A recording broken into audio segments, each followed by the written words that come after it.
Magandang umaga po sa ating lahat. Update po muna tayo dito sa dalawa nating bagyong binabantayan na si Francisco na nasa loob ng ating Philippine Area of Responsibility at itong si Tropical Storm Higos na inaasahan natin papasok bukas.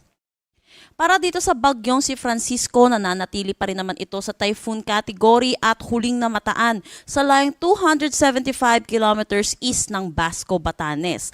May taglay na lakas na hangin na 155 kilometers per hour at pagbugso na umaabot ng 190 kilometers per hour. Ito'y kumikilos northward sa bilis na 10 kilometers per hour. Dahil dito kay Francisco, ito'y humihila ng southwest monsoon or habagat na nakakaapekto dito sa may Central at Southern Luzon pati na rin dito sa may Visayas. Habang palayo po itong si Bagyong Francisco ay nababawasan din yung epekto ng habagat dito sa ating bansa. Yung mga pag-ulan po natin nararanasan dito sa Metro Manila ngayon at yung karatig lugar po natin ay dulot po ito ng southwest monsoon. Inaasahan natin dulot ng habagat makakaranas ng mga kalat-kalat na pag-ulan dito sa may Metro Manila, Calabarzon, Mimaropa, Bicol Region, Western Visayas at Negros Island Region. Para naman dito sa bagyong si Higos, yung tropical storm sa labas ng ating PAR, ay magbibigay po tayo ng update mamaya. Dahil dito sa bagyong si Francisco, meron pa rin tayong tropical cyclone wind signal number 1 sa Batanes, northeastern portion ng Cagayan kasama na ang Babuyan Islands. Inaasahan po natin ang malalakas na bugso ng hangin at mga pag-ulan.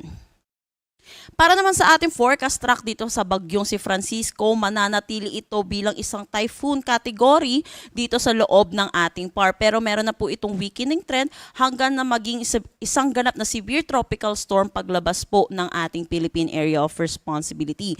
Palayo naman na din po ito sa ating landmass, kaya kung makikita natin, wala po talaga tayo nakikita na landfall scenario sa anumang parte po ng ating bansa.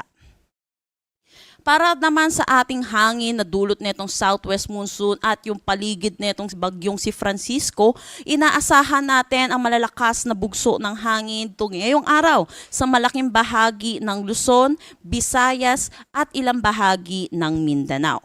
Bukas naman po, June 25, malaking bahagi pa rin ng Luzon ang makakaranas ng malalakas na bugso ng hangin, Panay Island, Negros Occidental at Northern Samar. Friday naman po, ito po ay dulot pa rin po ng southwest monsoon at ni Francisco. Dito ito sa may Batanes, Ilocos Norte, Apayao, Cagayan, Bataan, Bulacan, Metro Manila, Calabarzon, Aurora, Occidental Mindoro, Oriental Mindoro, Romblon, Marinduque at Bicol Region. Kung makikita po natin, base po dito, palhina po yung epekto ng southwest monsoon dito sa ating bansa.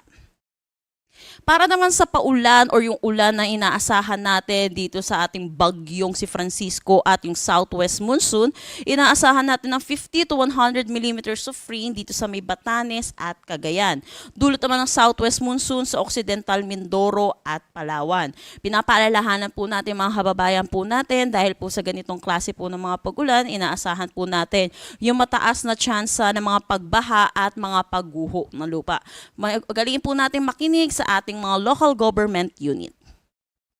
Para naman bukas, ito po yung paglayo na po netong bagyong si Francisco, ay nababawasan na rin po yung epekto neto na hinggil sa paulan. Dito po sa Batanes, inaasahan pa rin naman po natin ang 50 to 100 millimeters of rain. At dito naman sa may Bataan at Occidental Mindoro ay dulot naman ito ng southwest monsoon. May nakataas pa rin tayong gale warning dahil dito sa bagyong si Francisco, dito sa may Batanes, northeastern coast ng Cagayan kasama na ang Babuyan Islands. So pinapaalalahanan po natin mga kababayan po natin mangingisda at may mga sasakyan maliit pandagat na delikado po muna pumalaot dito. Para naman dito sa bagyong si Higos, natatawagin nating Gardo once na pumasok ng ating Philippine Area of Responsibility.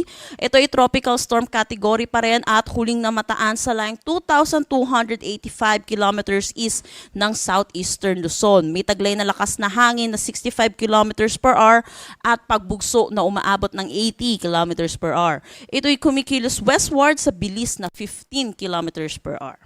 Para naman sa ating forecast track dito sa bagyong tatawagin nating Gardo, papasok ito ng ating Philippine Area of Responsibility bukas at lalabas din naman pa Friday.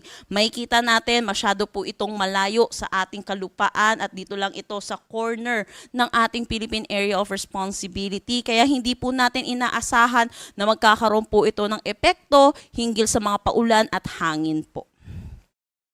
At yan po muna ang latest update natin dito sa ating mga binabantayang bagyo. Next po nating bulletin ay 11 a.m. Para sa karagdagang impormasyon, bisitahin ang aming mga social media pages at ang aming website pag-asa.dost.gov.ph.